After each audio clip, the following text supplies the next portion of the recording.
Finance Power California Choice Energy Authority meeting to order. This meeting is being conducted telephonically, virtually pursuant to Governor's Order N 2920. Because this is a telephonic meeting, all votes will be taken by roll call. City Clerk, call the roll, please. City Council Member, Agency Director, Authority Member Doris. Here. Molly. Present. Mann. Present. Vice Mayor, Vice Chair Christ. Present. Mayor Chair Paris. Here. We have a quorum. Do we have someone for the invocation? Pastor Doris, are you too sick to pray? Never. Unfortunately, Pastor Doris has given more invocations this year than he is, as many as he can give this year. So we will have to have someone else do the invocation. I gave more than he gave. Allison, you as bad as the governor. I can't pray. You can pray. You simply can't lead the invocation at a city council meeting. I'll defend you, Daryl. Under our policy. All right, let's move on.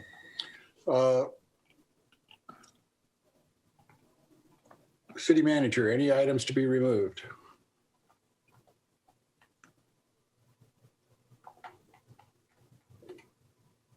I don't believe there are any items to be removed. No, sir. Sorry, I was unmuting. Isn't this a vote to give you authority to sign? I can't even find the little screen up on the top right of the corner of my. It's a mute button, Jason. Mute button. Hey, Ken, what's the matter with you today? He's got a mute button. I was feeling sorry that Daryl wasn't willing to give his vaccine to Marvin. Oh. And that troubles me, Rex. That troubles me. Are you telling me Daryl, who already has antibodies because he, contracted the disease, is not giving his vaccine to Marvin, who is clearly a vulnerable population member? Is that accurate? No, that is not accurate. And I thought he was a man of God. I would think he would let the elderly like Marvin go first. All right. Well, I can see why you were upset then. I'm sorry I called you out. All right, new business. NB1. Yes, Mayor, thank you. Sorry, and we appreciate your patience with the special meeting. We need to do some cleanup issues from our last council meeting. I'm going to turn over to George Harris to talk about those changes and ask for your vote. Good afternoon, Mayor and Council. Before you today on MB1 is a bit of a cleanup action to the action that was taken on regarding Measure LC last Tuesday. After getting some feedback early from the state this week, we found that they are going to require two resolutions that I thought when we took the action last week that they would not. So in the first resolution is an update of a resolution that we actually approved with California Department of Tax and Fee Administration in 2019. We thought that agency resolution would still hold for the new measure. Turns out that they want to see a new resolution approved, adopting the new tax as well as what they collect on our behalf with our regular sales tax. And so that's before you today for approval in resolution 20-64. And then on the second resolution, although the council took action at the last meeting to approve the two agreements with CDTFA, the state, for whatever reason, requires that anything that involves the state be adopted by resolution and not just by the approval of the agreement. So we had the agreements approved by the council. Formally, they want a resolution that says that the council approves the agreements. So that's what you have before you on resolution 20-65. And then the last action, which we're going to skip over bullet point number 3 and ask the council to take a action on bullet point number 4, asking the council to authorize the city manager to negotiate with our current consultant, sales tax consultant, HDL, to amend their existing agreement that we have had in place with them for a number of years, to simply amend that agreement to include a service related to the Measure LC receipts as well. This is just an action that needs to be, we need to show the state that we have an agreement with our consultant to be able to receive and clear them to receive that information on our behalf. That is something that we could have done before January 4th, but we're going to take care of it now as we have the opportunity to do so, since we really won't have another meeting before the 4th. And so with that, I'm available to answer any questions. This should wrap up the full package to be sent to CDTFA. And our due date to them is to have everything signed and delivered to them by January 4th, so that they can start the process and they can go out and collect the tax on our behalf beginning April 1. George, allow me to say that I'm glad there's not going to be a test after that. Is there a motion? Do you want speakers? I've never understood why we don't do the motion first and then have the speakers, because what do they know that they're talking about until they hear the motion? I guess it doesn't matter, but okay, any speakers? At this time, anyone wishing to comment on NB1, please press *9. I will announce the last 4 digits of your calling number when it is your turn to speak. Please state your name and eliminate any background noise. Individual speakers are limited to 3 minutes each. Please press *9 at this time if you wish to comment on NB1. There aren't any callers at this time. Thank Motion you. to approve NB1, 1, 2, and 4. I'll second that. Ken Mann. Okay, could you call the roll, please? City Council Member Doris, Yes.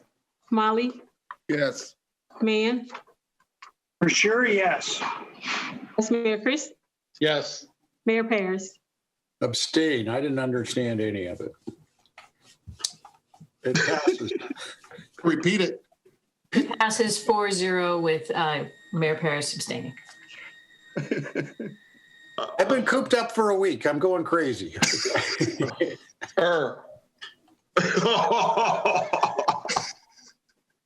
Okay. So how are we coming on applications for the Oversight Committee? I haven't had an update on that yet. We can after the meeting, we can take direction from you to get you that information as it comes in. Okay, is George in charge of that committee? Andrea is going to be accepting the applications. Okay. All right. At this time, we haven't, no one has submitted interest in it yet. As soon as I receive interest, I will forward notification to Mr. Harris, Jason, and Trelise, and Allison. They'll be informed once we receive applications. Okay, make sure the public is aware that the first week of January, I will be appointing that committee. I want to get this rolling.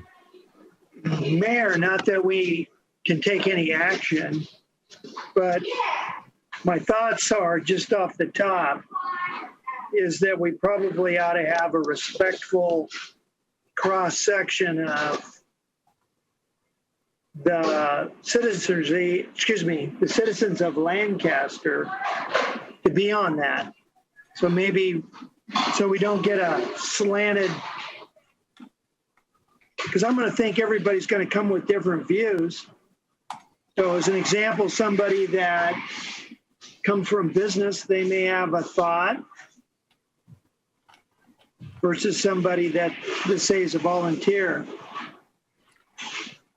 Their backgrounds are going to be varied. Ken, when you look at all of the commissions in the city and the diversity of those commissions, the fact that you're bringing this up makes me wonder what your concern is. It's a pot full of money. And as much as I would like to do possibly varied programs, might think the money could be used strategically Not that other people don't have insights, just saying. Look, it's Christmas, right? When Christmas rolls around, the kids want all kinds of things, but they get what they get, right? And traditionally, they would get what was best for them, not what they thought was best for them. You're going to have Marvin crying here in a minute. I think that applies to what we're doing here. I'm certainly taking recommendations from the council as to who they think should be on it.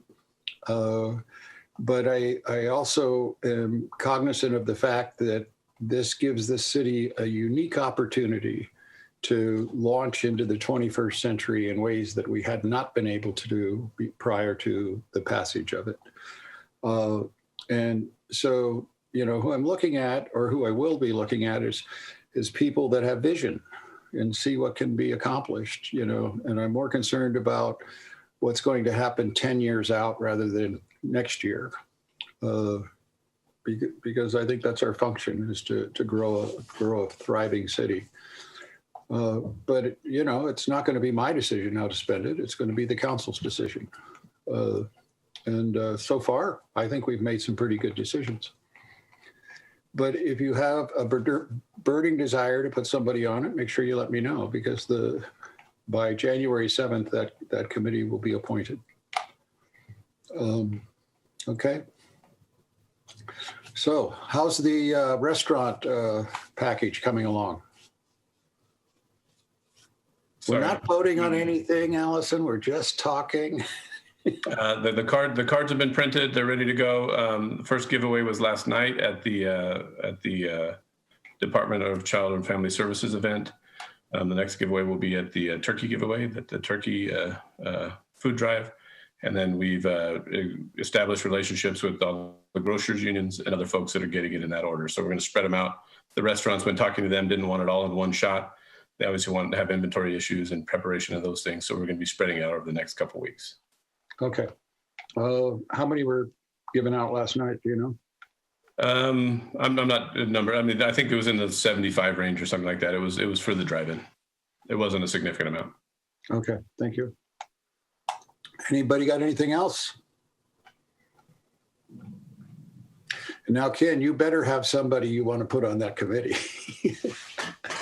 Well, I could probably throw 2 or 3 people that would be contributors and be significant.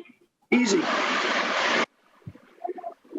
I just want to make sure that, as you said, sometimes if you don't set some parameters, and again, I know that it ultimately comes before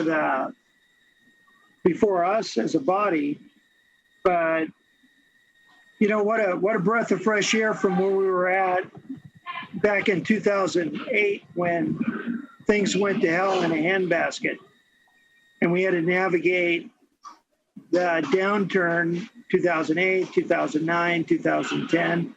So what a difference. Yes, it is. Okay. You got anything, Marvin? No, sir. Raj?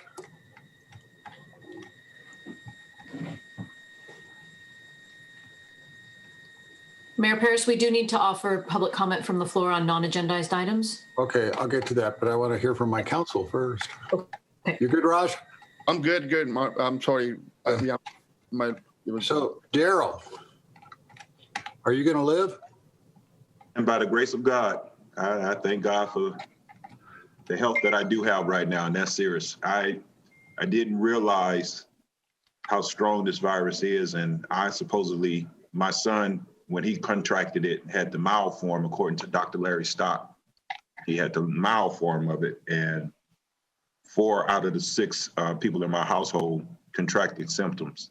And I'm the last one to, I guess because I'm the oldest, and I did, have high blood pressure, and I did have diabetes. So it was a little rough going the last couple of days with prayer, and my wife took very good care of me, and one of the things, I don't know how Jason did it. It's hard to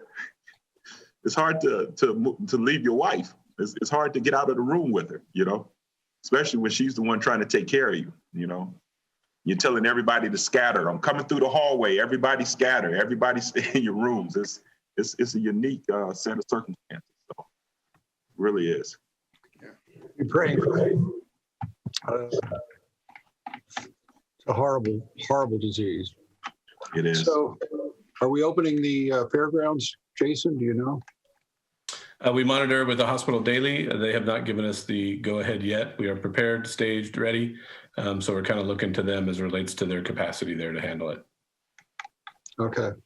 Well, we just got to get through the next 3 months. If we get through the next 3 months, and we will, things will start coming back to almost normal. I don't think it's ever going to be normal again, but almost normal.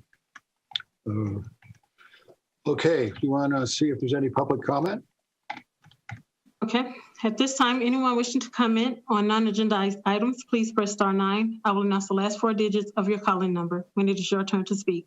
Please state your name and eliminate any background noise. Individual speakers are limited to 3 minutes each. Please keep in mind, state law prohibits council from taking action on items not listed on the agenda. Please press star 9 at this time if you wish to comment on non-agendized items.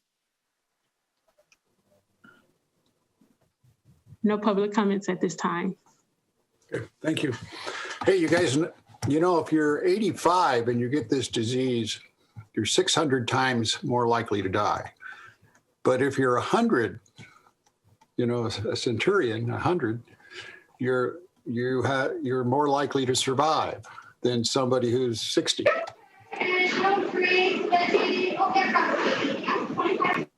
And the reason for that is because you are 100. You got great genes, apparently.